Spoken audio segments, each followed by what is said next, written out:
या देशामध्ये हिंदू धर्म विचारून गोळ्या घालणाऱ्या अतिरेक्यांच्या देशाबरोबर तुम्ही क्रिकेट खेळता. म्हणजे बाप देशप्रेमाचं नाटक करतो, ढोंग करतो आणि पोरगा क्रिकेट खेळतो. ही तुमची घराणेशाही.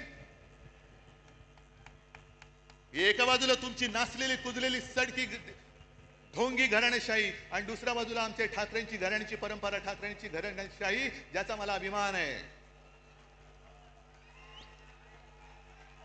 कशाला घराणेशाही बद्दल बोलता? आणि म्हणूनच तुम्ही किती जरी प्रयत्न केले तरी ही तुफान गर्दी, पाऊस पडतोय. आम्ही खुर्च्या बुडाखाली घेऊन बसणारी माणसं नाहीयेत. इकडे तर बघा, खुर्ची असली काय नसली काय, खुर्ची आम्ही घेतो डोक्यावरती.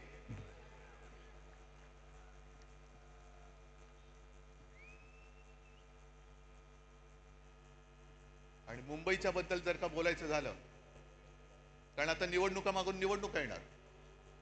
काल परवाकडे जेव्हा मी शेतकऱ्यांच्या दौऱ्यावरती गेलो होतो, पाहणी त्यांच्याशी बोलत होतो, शेतकरी उद्विग्न आहे, रडतोय. आणि काही जण मला येऊन बोलत होते की साहेब, तुमच्या काळात तुम्ही केलेली कर्जमुक्ती तशी आम्हाला पाहिजे, तुम्ही आम्हाला परत हवे आहात. म्हटलं आता दादा त्याच्यामध्ये जाऊ नकोस, पहिलं तुला संकटातून बाहेर काढावं लागेल. पण एक वाक्य बोलताना तो बोलून गेला, ते फार महत्वाचं आहे.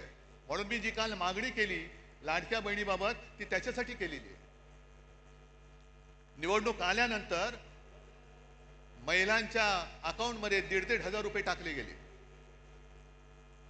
आणि ही गोष्ट काही प्रमाणात आपण मान्य केली पाहिजे की महिला थोड्याशा नाही म्हटलं तरी जिकडे खायला अन्न नाही तिकडे 1,500 रुपये मिळत असतील आणि घरापुरते 1-2 रात्री मुलाबाळांना काहीतरी खाऊ देऊ शकत असेल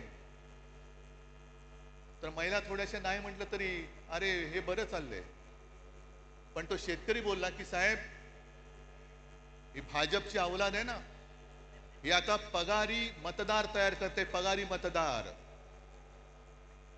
आपल्याला महाराष्ट्राने ठरवायचंय की आपण भाजपचे पगारी मतदार होणार की स्वाभिमानी मतदार व्हायचंय, हे आता तमाम महिलांनी ठरवायचंय.